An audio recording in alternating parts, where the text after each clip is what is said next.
പിന്നെ നിങ്ങൾ സ്കൂളിനെ പറ്റി നല്ലത് മാത്രമേ പറയാൻ പാടുള്ളൂ. പിന്നെ ഓറ് പറയുമ്പോൾ നിങ്ങൾ അങ്ങനെയും ഇങ്ങനെയും അത് അങ്ങനെയൊന്നും പറയാൻ പാടില്ല. നമ്മൾ നല്ലത് മാത്രമേ പറയും. ഇപ്പോൾ നല്ലതായി വല്ല വ്യത്യാസം വന്നില്ല. അപ്പോൾ എന്ത് പറയാനും സ്കൂളിനെ പറ്റി നല്ലത് മാത്രം നല്ലതേ പറയാൻ പറ്റും. വന്നേ നാളെ സ്കൂളിൽ വരുന്നേ ഇവിടെ 2 കുട്ടികളില്ലേ, നിങ്ങൾ മൂത്ത എവിടെയോ കൊണ്ട് ചേർത്തില്ലെന്ന് പറഞ്ഞിട്ട് നിങ്ങൾ ഇളയെ എന്തായാലും നാളെ സ്കൂളിൽ തന്നെ ചേർക്കണം. നമ്മളെ കായ്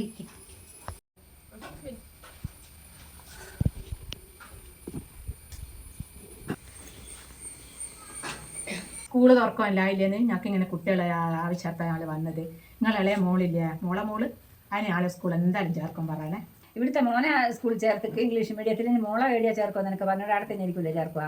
ഇപ്പം ഇവിടെ ഇംഗ്ലീഷ് മീഡിയം പോലെ തന്നെ എല്ലാ സൗകര്യങ്ങളും ചെയ്യുന്നുണ്ട്. ഇപ്പോൾ പണ്ടത്തെ പോലെ ഒന്നുമല്ല. പിന്നെ കുട്ടികൾക്ക് വേണ്ടിയിട്ടുള്ള എല്ലാ കാര്യങ്ങളും ഗവൺമെൻറ് അനുവദിച്ചിട്ടുണ്ട്. എന്തായാലും നിങ്ങൾ ഇളയ മോളെ ഞങ്ങൾ സ്കൂളിൽ തന്നെ ചേർക്കും പറയണേ അവരോട്. നിങ്ങളുടെ സ്കൂൾ പഠിപ്പ് പോലെയല്ലേ ഇംഗ്ലീഷ് മീഡിയത്തിൽ ആക്കേണ്ട വരുന്നേ. അങ്ങനെ കുട്ടികളെ ശ്രദ്ധിച്ചാൽ ഈ സ്കൂളിൽ തന്നെ നല്ല കുട്ടികളെ ചേർത്തൂടെ? അവിടെ പറഞ്ഞ നേരിയല്ലോ നിങ്ങളോട് ഞാൻ എന്തെങ്കിലും പറഞ്ഞു ഇതെല്ലാം മറന്നു പോയാ. ഇപ്പം കുറേ ടീച്ചർമാരെല്ലാം മാറിയെല്ലാം പുതിയത് വന്നതാ. ഇപ്പം പുതിയ രീതിയിലുള്ള പഠന രീതികളല്ല. ഓരിപ്പം പുതിയ വന്നവർക്ക് അത്ര തിരിഞ്ഞിട്ടില്ല. അതങ്ങനെ പറഞ്ഞത്. ഇപ്പം പണ്ടത്തെ പോലെയല്ല. സ്കൂൾ എല്ലാ സൗകര്യങ്ങളും ആനുകൂല്യങ്ങളും എല്ലാം ഉണ്ട്. നമ്മൾ ഇംഗ്ലീഷ് മീഡിയത്തിൽ ചേർത്താൽ ഇപ്പോൾ മറ്റേ ഈ കാര്യങ്ങളൊന്നും കുട്ടികളെ കഴിവോ അല്ലെങ്കിൽ സ്കോളർഷിപ്പ് അങ്ങനത്തെ ഒന്നും ഇപ്പം കിട്ടുന്നില്ല. ഗവൺമെൻറ് സ്കൂൾ ഇപ്പം എല്ലാം ഉണ്ട്. ആദ്യം ഞാൻ നല്ലത് സ്കൂൾ നമ്മുടെ സ്കൂളിൽ തന്നെ ചേർത്താൽ എന്താ വെച്ചാൽ ഇപ്പം ഗവൺമെൻറ് എന്തെല്ലാം കുട്ടികൾക്ക് അനുവദിക്കുന്നുണ്ടെന്നാ. പാലുണ്ട്, മുട്ടയുണ്ട്, ഉച്ചഭക്ഷണം ഉണ്ട്, പോരാത്ത ഇപ്പം ബിരിയാണിയും കൂടി ആക്കുന്നുണ്ട് സ്കൂളിൽ. നിങ്ങൾ മറ്റുള്ള സ്കൂളിൽ ചേർത്താൽ നിങ്ങൾക്ക് എന്ത് പാടുണ്ട്? ഒറ്റയടിച്ച് കുട്ടികൾക്ക് ബോക്സിലാക്കി കൊടുക്കണം, വണ്ടി വരുന്ന നോക്കി നിൽക്കണം. അപ്പം നമുക്കൊരു പണിയും ഇല്ലല്ലോ.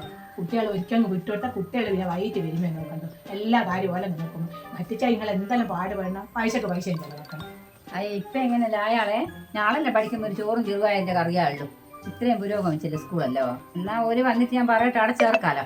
എന്നാൽ ശരി, നിങ്ങൾ ഒരു വന്നിട്ട് എന്തായാലും ഞങ്ങളെ സ്കൂളിൽ തന്നെ ചേർത്ത് ഞാളിനി അടുത്താഴ്ച വരും. പേരെല്ലാം ചേർച്ച വരും. അപ്പോഴത്തേക്ക് നിങ്ങൾ ചോദിച്ചിട്ട് തീരുമാനം പറയണേ. എന്തായാലും ഞങ്ങളെ സ്കൂളിൽ തന്നെ ചേർക്കണം. ഇയാള് സ്കൂളിൽ പിന്നെ ഇത് മാത്രമല്ല, പല കുട്ടികൾക്കുള്ള കഴിവെല്ലാം പുറത്തെടുക്കാൻ ഓട്ട മത്സരം സ്പോർട്സിൻ്റെ എല്ലാം കിട്ടില്ല. സ്പോർട്സിലെല്ലാം പങ്കെടുക്കുക, ജില്ലയിൽ ഉപജില്ലയിലെല്ലാം പങ്കെടുക്കുക. മറ്റുള്ള സ്കൂളിൽ ചേർത്ത് നിങ്ങൾക്ക് അങ്ങനെയൊന്നും പങ്കെടുപ്പിക്കാനാവില്ല.